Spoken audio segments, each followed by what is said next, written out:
Okay, so let me go ahead now and jump over into my presentation. I'm kind of navigating so many different windows, so you're going to have to bear with me a little bit with the technology. I want to go ahead and preface this by saying I anticipate this whole thing maybe running 35, 40 minutes tops, absolute tops.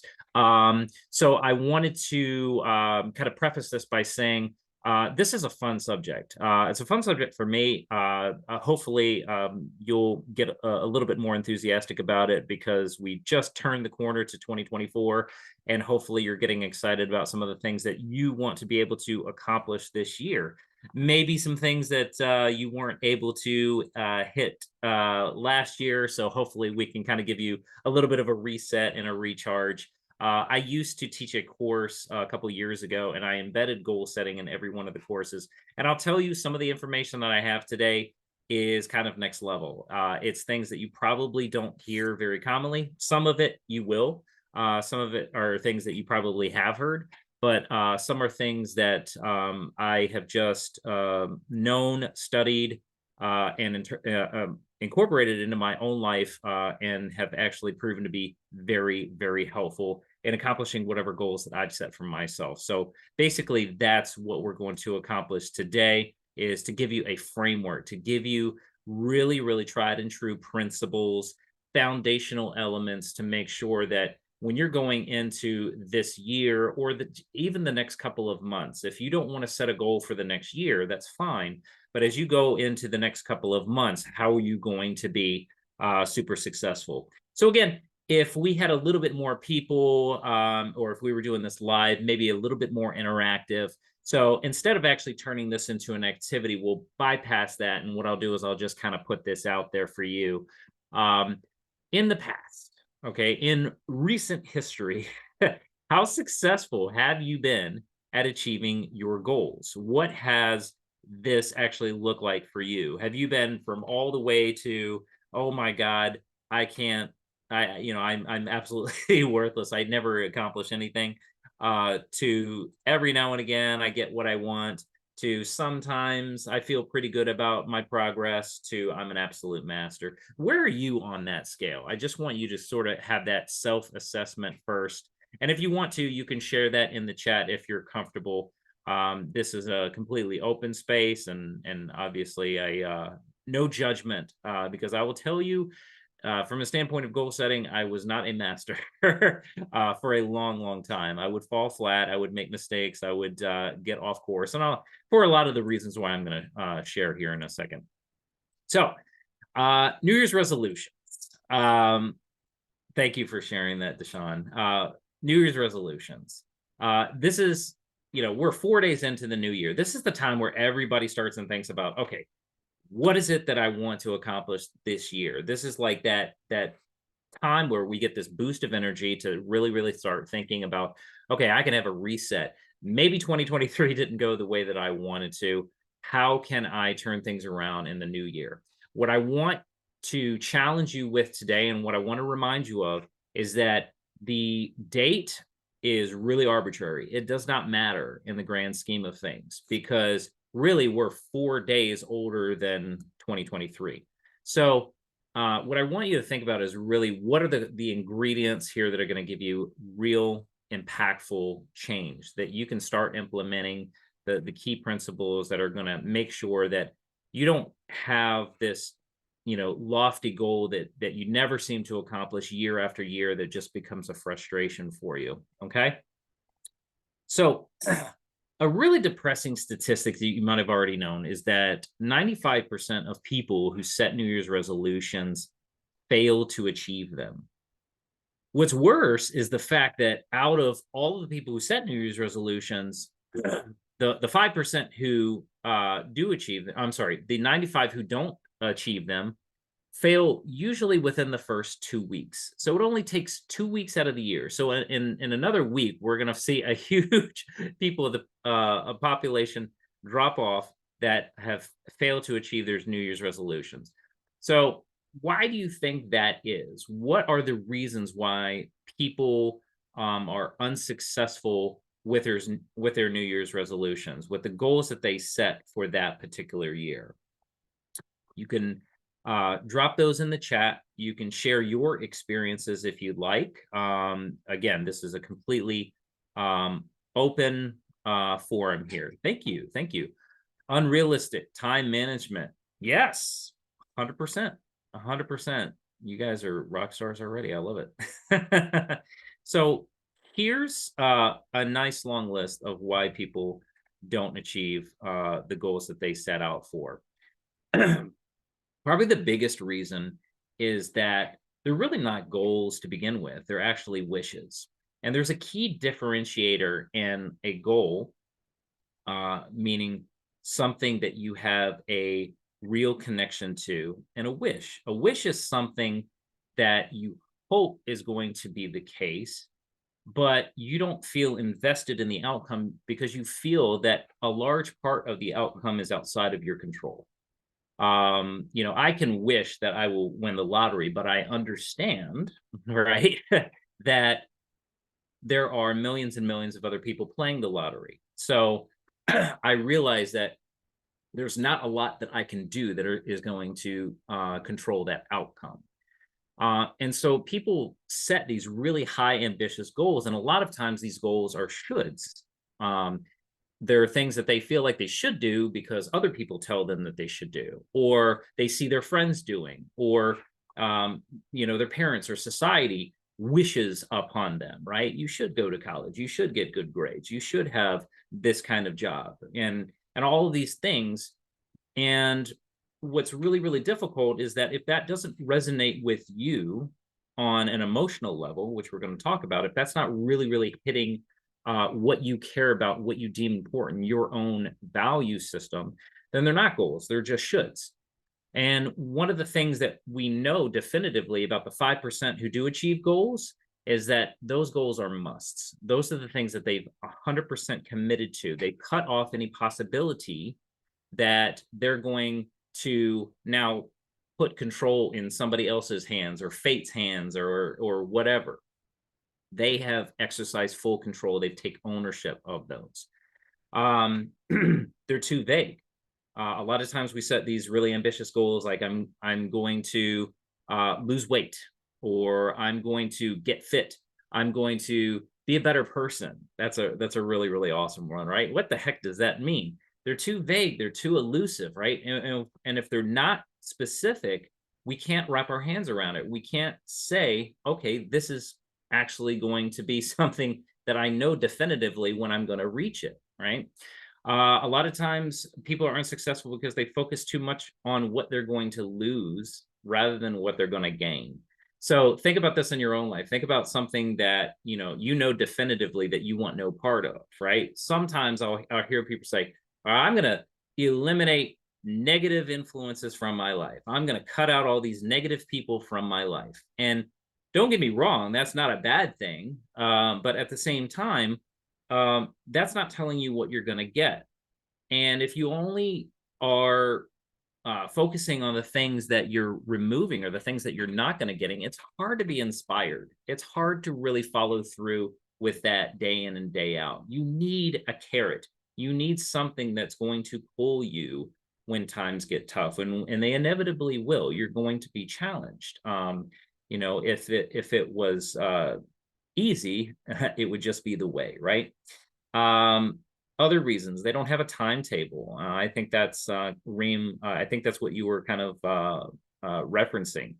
You have a no end date. So how do you know that you've accomplished your goal if you've never set a specific time to be able to reach it?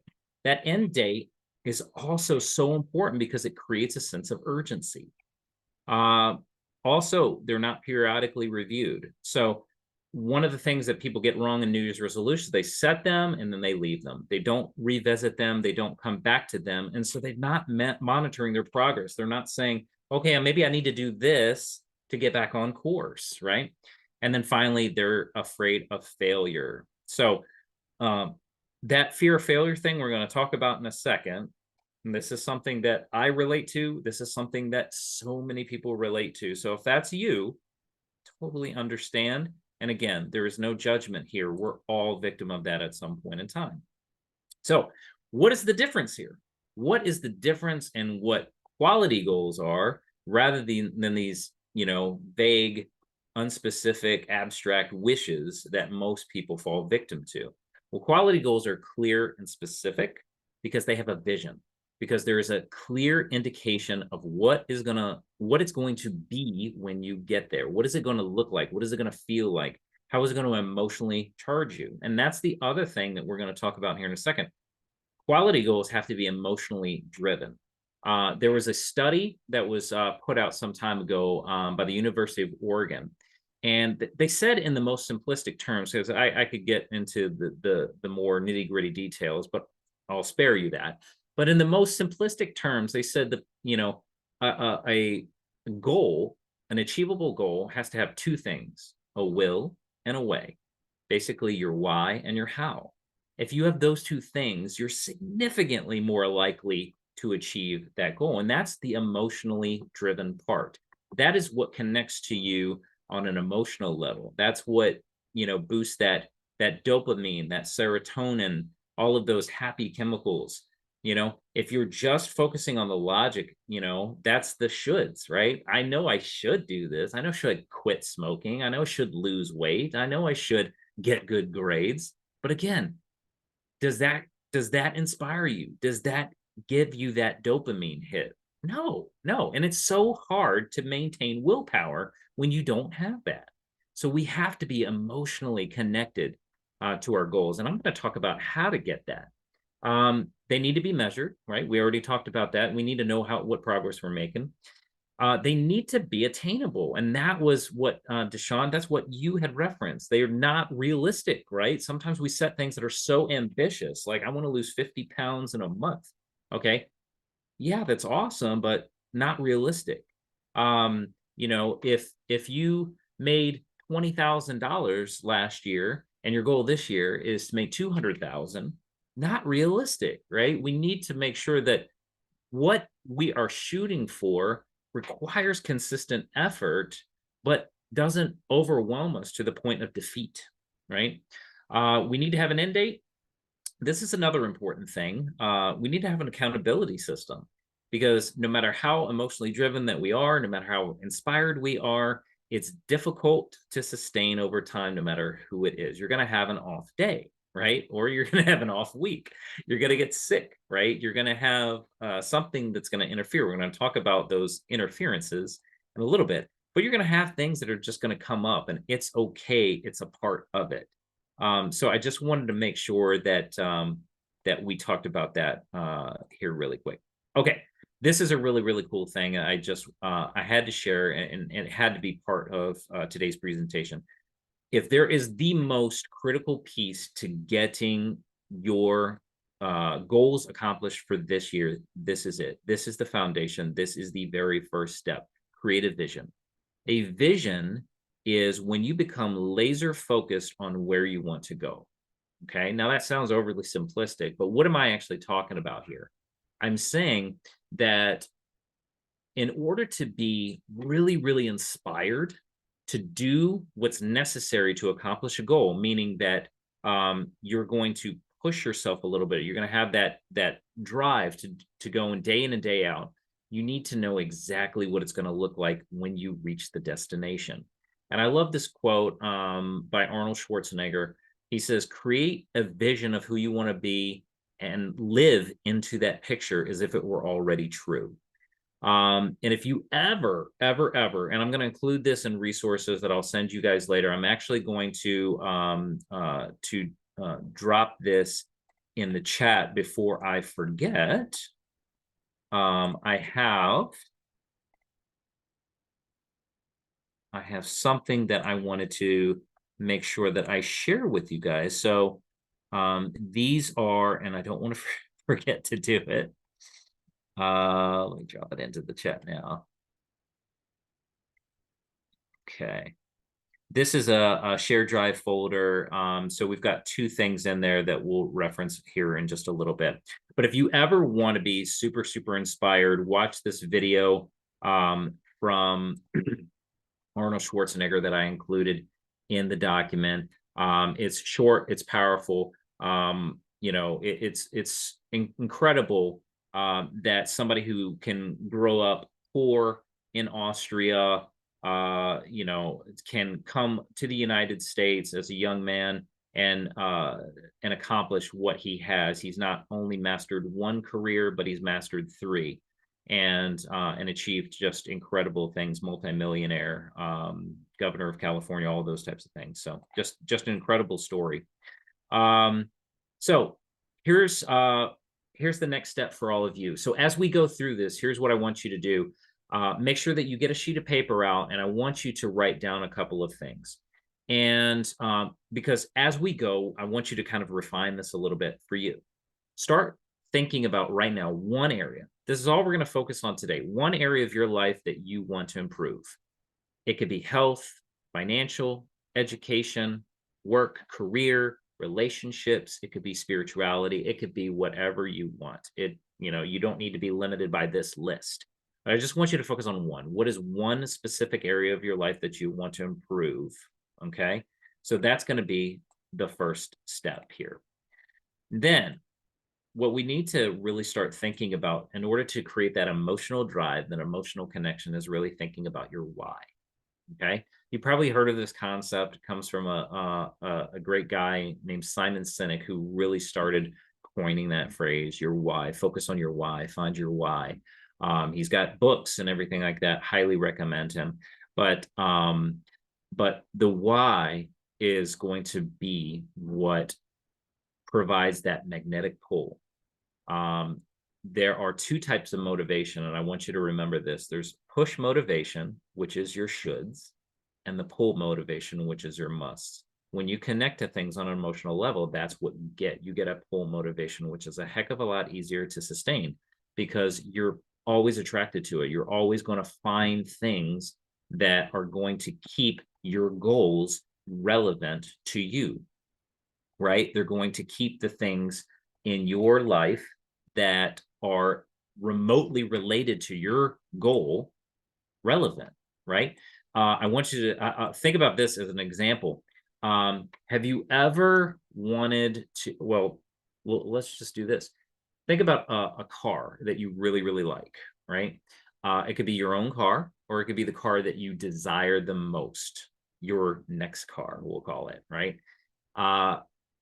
Think about every time you get in your car and you're driving around, or you're just casually going through your week. Think about every time you see that car on the road. Now, did you ever notice that car before? No, you probably didn't. The reason why you notice it now is because your brain has determined it's relevant. It's your why, right? This is providing that magnetic pull. So you're going to notice it significantly more than you've ever noticed it before. It's an actual part of your brain called the reticular activating system. It is your brain's filtering system. It determines what you notice. And as soon as you make a determination that something is important, you're going to see it everywhere, right? And so it could apply to a car, it could apply to a pair of shoes, an outfit, whatever. But you're going to start seeing it everywhere. And that's the reason why, no pun intended. But I love this, this quote: your why is the thing that you give to the world, and amongst your friends, it is the space that you fill in their lives. So we're going to talk just briefly about 6 questions. 6 questions. And again, you're going to get this presentation at the end here. You're going to get the recording, so you don't need to go through all of these and have detailed answers. 6 questions here to start discovering what your why is. Number 1, what things in life give me energy or take it away?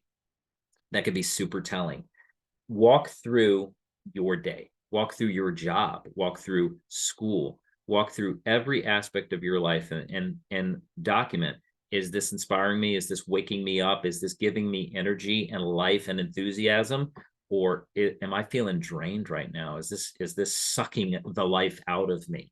Take an inventory of that and document that, because there's going to be clues there. 2, what are my strengths and natural talents? This is super, super important. You probably have a few things that that you do really, really well that you could brag upon. You just have to give yourself credit for those. There's also some really great assessments that you can take to discover your strengths as well. If you're struggling with that, please let me know. I'm happy to give you a few. But really start thinking about what it is that you do well. What ideals do you hold most important? Meaning, out of all the things in life, what are the things that you just covet? They're just unique and important and valuable to you. Maybe it is your connection with God. Maybe it is your relationships. Maybe it's your personal or intimate relationships.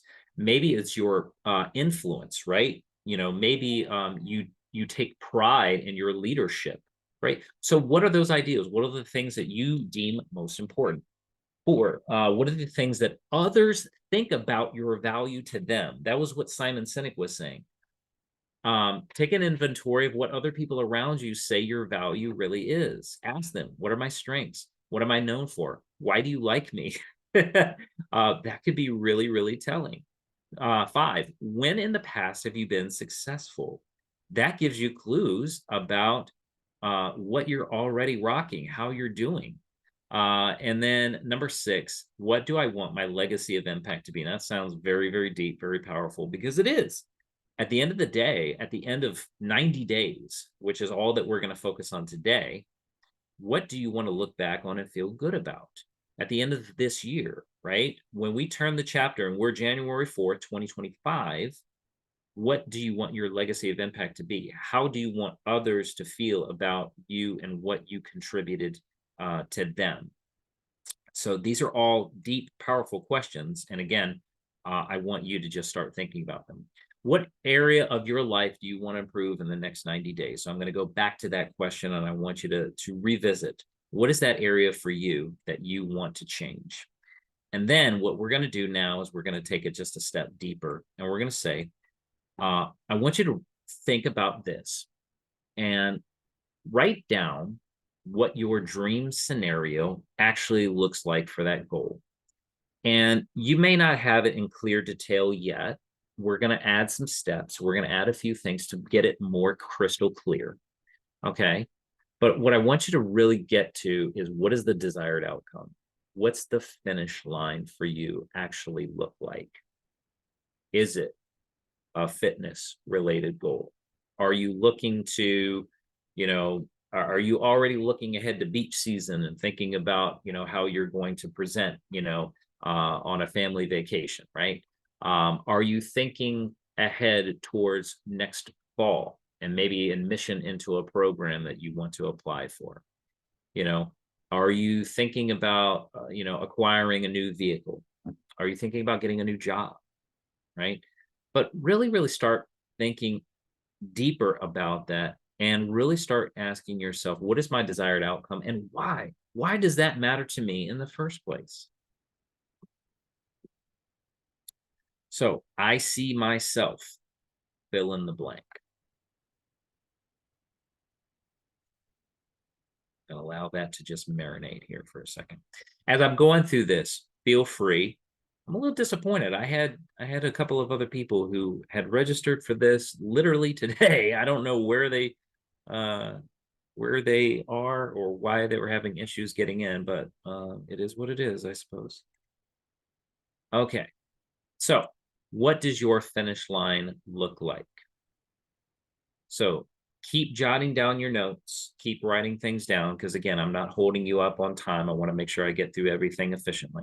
Okay. Now, I want to talk about beliefs for a second, because this is super important. Okay.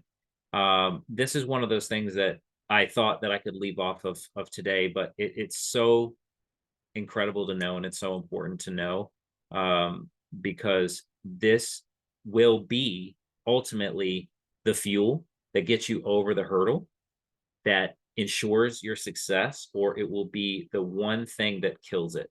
Okay. And it's beliefs. It's the beliefs that you have in yourself. Personal development is the belief that you are worth the effort, time, and energy needed to develop yourself. I can tell you, for me, this rings so true, because there's so many times where I got held back in my life or in my career. I'll give you one quick example. I never believed that I was a good public speaker. And because of that, I didn't take opportunities. I thought nobody, is ever going to want to hear me talk about any subject live, whatever. And I never took opportunities for that. And because of that, it really, really held me back. And it wasn't until I got over that and I really had to challenge that belief that I got to a point where I feel that, oh, I can actually do this. And, you know, I'm, maybe not the best orator, but I can get through a speech and I can do what I need to do. So I want to give you a really cool story, a really impactful story, just to hit this point home. Um, so there is a metaphor that corresponds to beliefs, and you're probably asking, why the heck do you have an elephant up here? What the heck does this have to do with anything? So I want you to think about a circus elephant, and then I want you to think about how a circus elephant, the next time, or if you've ever been to a circus, you see an elephant that is restrained only with a rope and a stake in the ground. And logically, you're sitting there kind of going, that elephant could break free from that rope anytime it wants. It's 2 tons, all that power, it could literally destroy everything in sight if it wanted to, right? We all know that logically. But when the baby elephant is just being brought up into the circus, what they do is they condition it. And they condition it by putting a rope around the neck, driving a stake in the ground. And the baby elephant fights and fights and fights, and it can't break free. And then what happens is that becomes the story that that elephant lives. I'm not strong enough. And that's really powerful when you think about it, because then it spends its entire life thinking that it's incapable of doing something that it has full capability to do. But that's the story. That's the definition that it gave itself. So what I'm really asking for here for you is, what is an area in your life that you have a limiting belief on? What is a story that you've told yourself that you would rather it not be true? An area where you've felt that you've been held back in some way. And then I want you to ask yourself, when did I start believing that? At what point did you actually say, I can't do something, I'm incapable of doing something, I'm not smart enough, fast enough, capable enough, whatever? When did that take place? Because that is going to be something that has to change in order for you to achieve success. Because here is the success cycle. This is really cool. I love this. So you start out with the belief. And if your belief is, right, yeah, I mean, I can only do so much. If your belief is I'm only a 3.0 student, or your belief is, I can only make maybe $2,000 more than I did last year, right? If your belief is severely limited, then what is going to happen? How much potential are you going to tap? You're going to tap less than 100, right? You're not going to dig deep. You're not going to go into the reserves. You're not going to ever use 100%. And then what happens is you're going to take less action. You're going to do maybe the bare minimum, or you're going to do above the bare minimum, but you're never going to apply full effort. Then what's going to happen is you're going to find that your results are not going to be great. And the results are simply a reflection of the limited actions that you took because you tapped less potential. But it all goes back to the belief. It all started there. Here's the damaging part, though. You get crappy results because you didn't take the actions that was necessary, and then that reinforces the belief. See, I knew I couldn't do it. See, I knew that I could, only get that outcome. See, now you have reinforced that, and then it becomes even harder to break. So hopefully that's really, really insightful. I remember the first time I saw that, I was like, oh my God, that makes so much sense. That's why I'm so messed up. I'm just kidding. So famous failures. I think this is just a really, really good reminder that all of us fail, right? All of us fail. pretty epically in the course of our life. But it's important to remember that this is a prerequisite to success, right? And if you're worried about failure, if you're really running from failure, then I don't know, you're going to be running a really long time because it's inevitable. If you aren't trying, you're not failing, right? I mean, you have to encounter this. And, whether it's Abraham Lincoln, Thomas Edison, Bill Gates, Oprah, Walt Disney, J.K. Rowling, the list goes on and on and on of people who have epically failed in their life. Elon Musk, I mean, Elon Musk like blew up 3 multi-million-dollar rockets on live TV. Okay, and he's now worth $250 billion. I mean, okay, that's failure on an epic level. I can't even fathom like being in charge of that, let alone having it blow up. But I mean, these are important reminders that without that, you don't get to the next level. It took 3 failures to get to that magic success. The one that just never ceases to amaze me is that, like, they said Walt Disney had no original ideas. I'm like, what? That one is something else. So ultimately, what we're getting to here is a growth mindset. In order to get great results, we need to develop a growth mindset. A growth mindset means that you thrive on challenge. You don't see failure as a way to describe yourself, but instead a springboard for growth. I didn't fail. I just learned a new way not to do it. Your intelligence and talents are all susceptible to growth. And I love this quote. If you want something you've never had, you've got to be willing to do something that you've never done. So pretty important reminders here. Okay, so now we're actually going to dig into the goal setting with proven principles. So some of this you might recognize, but these are really good reminders. So the SMART framework. Okay, what I want you to go back to is the goal that you set for yourself right at the very beginning. What was the area in your life that you wanted to improve over the next 90 days? Okay, what we're going to start doing is refining that down. And this will be a process for you. You'll probably have to continue this after today's session. That's totally fine. But you want to apply these principles, this acronym of SMART, in order to make sure that you have the best results, the optimum condition in order to have the best possible outcome. It needs to be specific.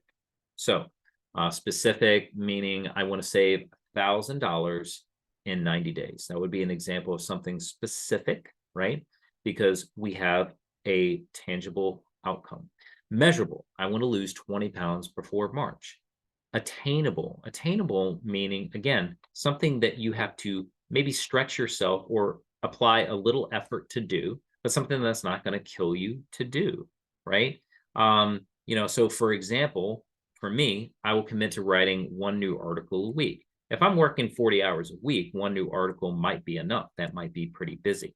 But for somebody, in a different set of circumstances, maybe if they are interested in writing, maybe it'd be 4 articles a week. That's fine.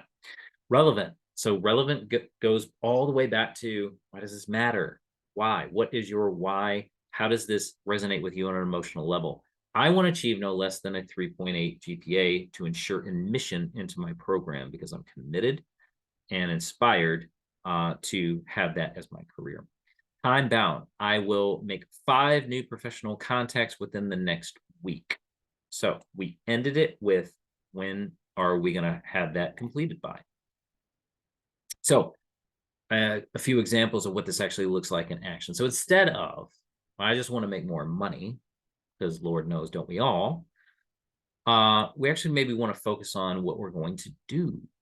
I will put in 5 extra hours per week over the next month to work that provides monetary value or potential value. Okay, so we have something a little bit more specific. We have something measurable that we can actually see and track. And we have a time in mind. And instead of, I want to do better in school, I will attain at least a 3.8 GPA this semester to increase my odds of getting a scholarship and admission into the nursing program. Okay, So now for you, here's what we're going to do. Again, I don't want to keep you too long, but I do want you to have an opportunity to think about this for your own goal. Okay. I found this particular worksheet. It's in that link that I did provide for you. So you can access this here. What I like about this one is it has prompts that correlate to the SMART framework, right? Specific, measurable, attainable, relevant, and time bound. So you start out, what's your goal? Specifically, what is that goal? The measurable part is, how are you actually going to track your progress on it? What are you going to do that's going to ensure that you know how you're coming along with that, and what ultimately, how close you are to seeing the end?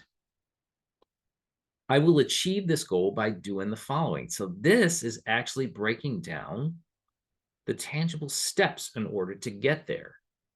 And it's important to remember those steps might change week to week as your progress comes, because you're going to be tracking your progress. You're going to notice that things are going to change, right? This goal is going to help me because, and then I will complete this goal by the date. So now you are wrapping that up with, what is that connection to your sense of energy, your sense of purpose, and then what is the time frame that you're looking to do this by? For me, I think a good time frame, and why I gave this to you today, was about 90 days, about 3 months. I think that's far enough into the future where it makes sense. It's not too far, because that is also a little bit difficult when you have goals that are about a year out. Not saying that you can't set goals that are a year out, but when they are set too far into the future, 5-year goals, or, it's very, very hard because things change so quickly. So usually about 3 to 6 months, I think, is a really, really good benchmark just to start this.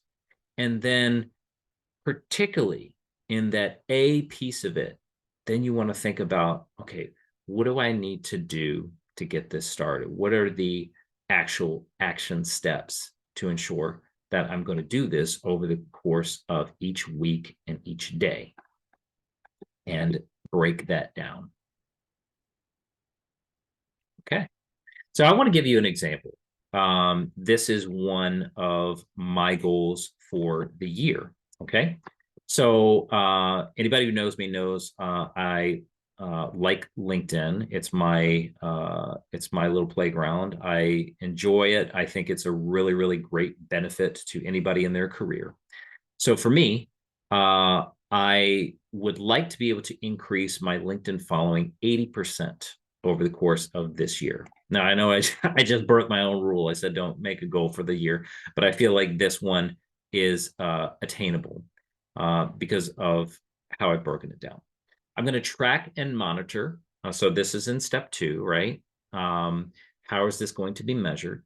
I'm going to track this by looking at the analytics and follower count, and ensure that I average 6% of growth per month.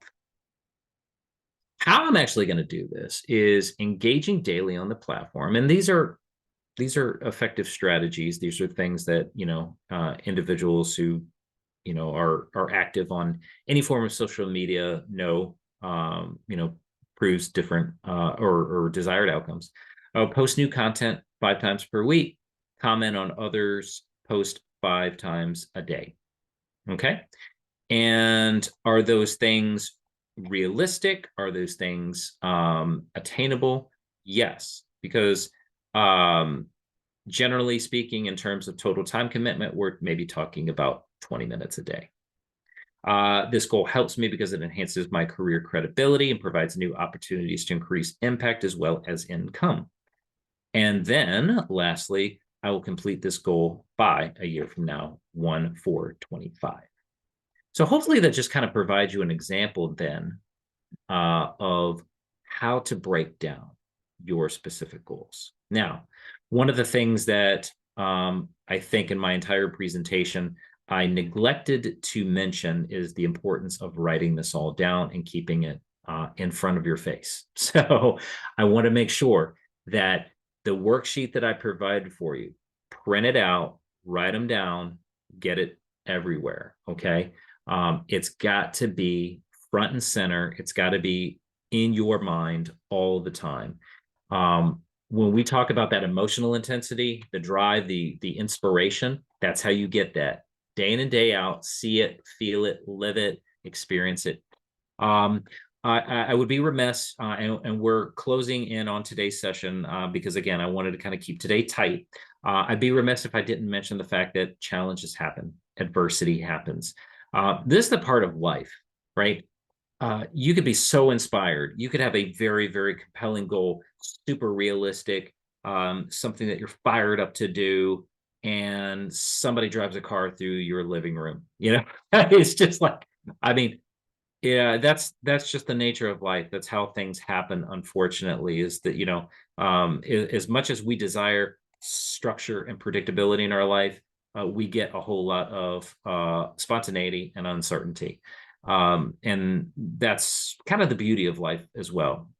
So whether it's financial health, mental health, relational, economic, the weather, right? You're, really inspired to get a new job, and you're on the way there and you get into a car accident because there's 6 inches of snow.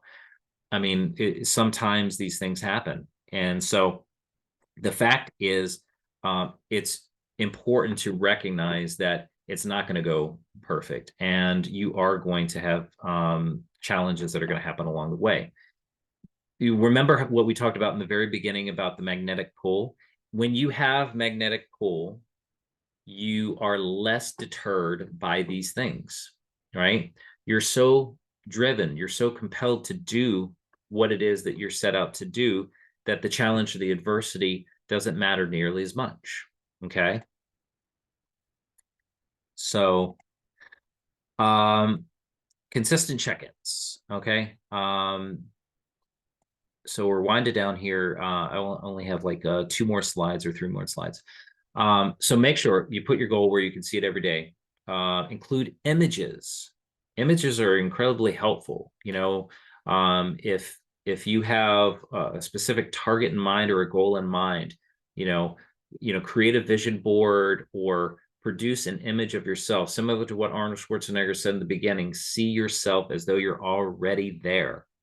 Put that in your mind day in and day out to create that magnetic pull. Create weekly and daily checklists that are aligned directly, that inch you closer to that longer term goal, even if it is 2 months or even if it is 3 months. So for example, if your goal is to lose 15 pounds over the 90 days, this week I'll prep my food for the week on Sunday evening. That's one specific benchmark that gets you just a little bit closer to that goal.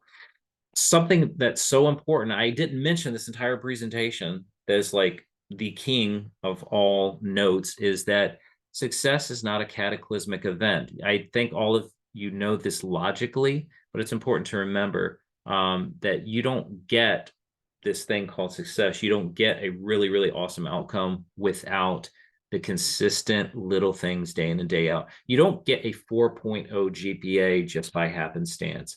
It's showing up to class every day. It's completing the assignments. It's staying after class. It's talking with the professors. It's meeting for study groups. It's the day-to-day grind that ultimately gets that outcome. Am I right? So this is the thing that is really, really important. Last thing before we close out that I wanted to mention is you got technology at your disposal. We have this beautiful thing called AI now that has like kind of taken over our lives. And I recently came across this particular tool called LearnSmarter.ai. Now, this is one. I mean, you could use ChatGPT to help you set smart goals. Bing, Bard, Claude, any of these AI tools that are out there, you can leverage to help you refine your goals under the SMART framework. These are sophisticated AI bots, so they know how that works. But Learn Smarter is just one that I happen to come across And I actually had it type smarter.ai. And this is an actual goal setting app. Now, here's the deal, just like anything. Um, you get a certain amount of free, and then you have to pay for things. So I have not explored this super deep past entry, but I thought this was the coolest thing. So in terms of an AI goal setting app that follows a smart framework, look at this. I just typed in a prompt. What's your goal? What do you hope to achieve? Well, I hope to put on 15 pounds of muscle over the next 6 months. Well, what does it do? It says, well, that's very realistic. That's a specific and measurable goal. So let's take it to the next step. To make your goal even more specific, let's refine. So this helps you actually think about what considerations you need to think about in terms of your height and weight. Are you already on a exercise or nutrition plan so far? And how many days a week do you have in your schedule to be able to commit? I mean, so how cool is that? That we have these tools now at our disposal that can help us take this thinking a little bit deeper. So I just thought that was like the neatest thing I had to share. Okay, and that is it for me. I finished on time. I do apologize. It was a little bit overtime, I actually admit. But I'd love to just kind of see questions, concerns. Is there anything that you'd like a little bit more clarity on? Anything that would be helpful to know? I'm happy to provide that for you guys. And here's my contact information as well.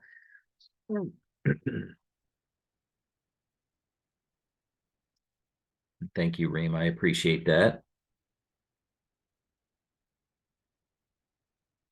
And feel free, if you need to come off mute, you can do that as well.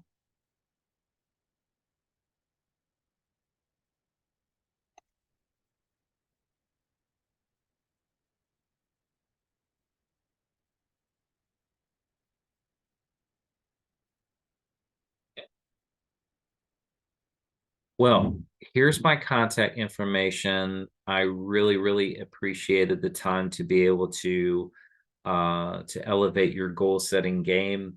I'm telling you, a lot of these things they take a little bit of extra time in the beginning, but it's just like anything else. Small investments in the beginning produce really, really great outcomes and great returns in the long run. So if you put these things into practice, you really make your goals anchored into something that you feel on an emotional level, something that provides that magnetic pull. You really, really stop and think about your why, define what that is, and then make them specific, measurable, attainable, all those things. Then you're going to have really, really good results. Just don't get overwhelmed. And then the last thing I'll say is create a checks and balances for yourself. Make sure that you've got other people in your life that can check you, that can say, hey, why are you not doing this? Hey, what's going on? Why are you off course with this? I'll go ahead and